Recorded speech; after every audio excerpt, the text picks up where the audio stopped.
This ship was just a myth, until it destroyed an armada. For centuries, whispers carried through the void of space about a vessel no one could prove existed. Some called it the Phantom of the Stars.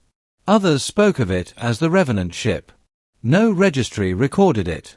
No planetary defense force claimed to have ever seen it and lived.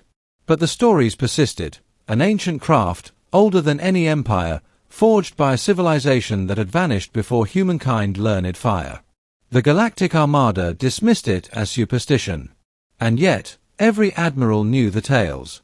Soldiers laughed it off in cantinas, but their laughter carried unease. Until the day it appeared. The gathering storm.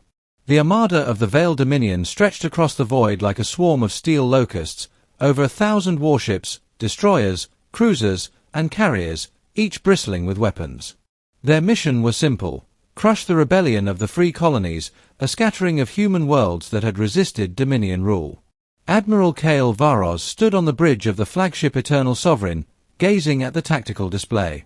"By dawn cycle tomorrow," he said, voice cold as obsidian, "the free colonies will be ash beneath our cannons." No one doubted him. The Dominion Armada was unmatched.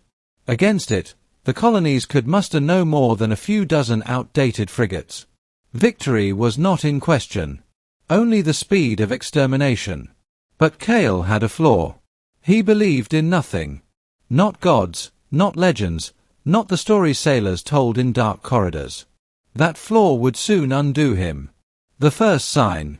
Scouts swept ahead, clearing the systems before the fleet. One did not return. A minor thing in so vast an operation.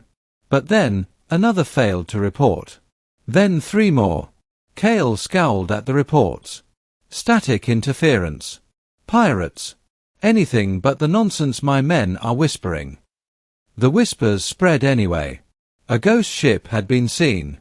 Blacker than void, moving without drive signatures. Weapons no one understood. Some swore it devoured entire crews without leaving wreckage. Superstitious rot, Kale spat. Double the patrols. Yet the seed of fear had been planted. The encounter. The Dominion Armada entered the Tovan Expanse, a region of abandoned star systems.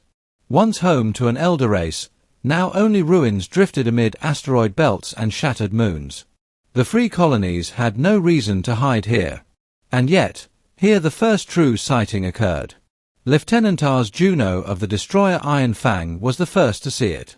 A blip appeared on sensors where no ship should be. No drive plume. No transponder. It moved like a shadow across the stars.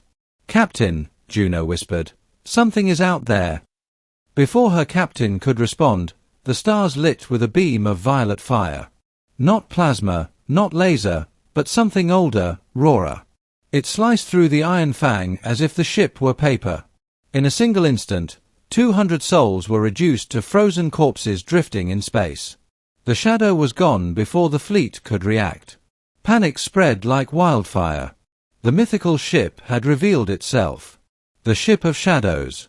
Survivors described it differently. Some said it was sleek and curved like a blade, others that it was jagged and alive like bone. Perhaps it was both, shifting shape with impossible technology. But all agreed on 2 things: it made no sound across comms, and it struck without warning. The Dominion Armada hunted it, but hunting shadows is folly. One by one, isolated vessels winked out of existence. A corvette patrol of 5 ships vanished in 30 seconds. A carrier lost its escort squadron in a blink. Even cruisers with heavy shielding fell. Kale raged. "It is a single vessel. We are an armada. Find it and burn it from the stars." But in his heart, he began to feel what his soldiers already knew. They were not fighting a ship. They were fighting a legend. The free colonies' secret. What the Dominion did not know was that the colonies, too, had feared the legend. For decades, they had searched the ruins of dead civilizations, chasing fragments of data. It was the human historian Dr. Ilara Vey who pieced it together.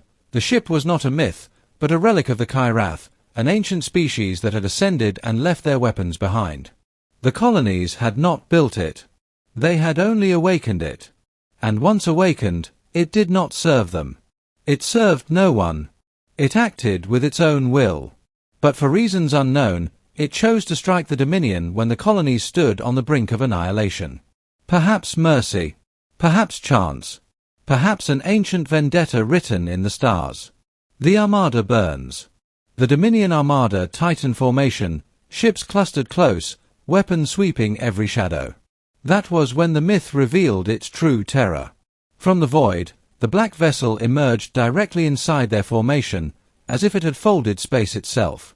Its hull shimmered with symbols no translation could capture, glowing faintly like a heartbeat. It fired. Not beams. Not missiles. Something worse.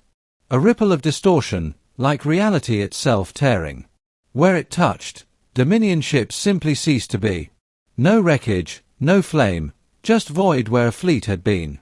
Panic overtook discipline. Thousands of voices screamed over comms. The Eternal Sovereign unleashed every weapon in its arsenal, joined by hundreds of other ships. Energy lances, torpedoes, kinetic rounds, all converged on the black vessel. The weapons vanished into its hull, absorbed like rain on stone. Then it returned fire, and 3 battlecruisers disappeared in silence. Admiral Cale stared at the impossible. For the first time in his life, he felt fear. Cale's last stand. Fall back. Cale ordered, but retreat was meaningless.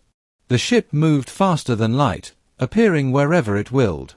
Every time the fleet tried to regroup, another wing of ships was gone. Hours passed. The Dominion lost half its armada. Then 2/3. Flames lit the void, debris fields the size of cities floated where proud warships had stood. Cale stood rigid on his bridge, refusing to flee. If the Dominion falls here, we fall with honor, he told his crew. But honor meant nothing to the black ship.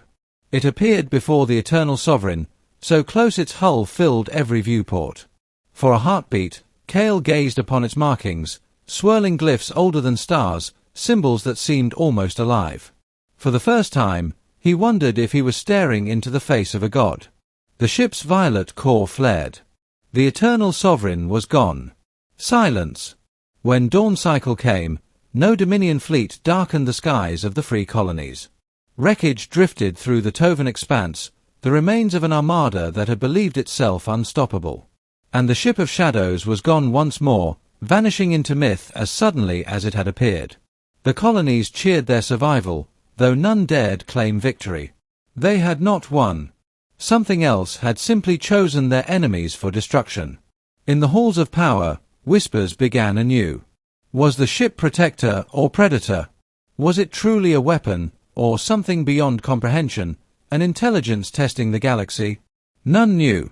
None ever would. But every fleet in every empire, from that day forward, sailed with one new fear etched into their bones. The myth was real. And it was watching. This was another tale that burns through the darkness. If you enjoyed it, fuel the fire by hitting subscribe, and join us for more stories that ignite the imagination. Every tale burns brighter with you. Subscribe to Tales That Burn today.